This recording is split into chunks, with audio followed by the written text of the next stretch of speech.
Welcome, today we're going to show you how to download and install Roblox mode on iPhone or Android. So the first thing that you need to actually do is to open your browser. So if you are on iPhone, you need to actually open Safari browser, and if you are on Android, you can open any browser.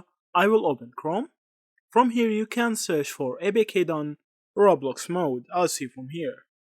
After that you can open this site from here, and now you can download this app. So this app from here will give you actually all the modes you need.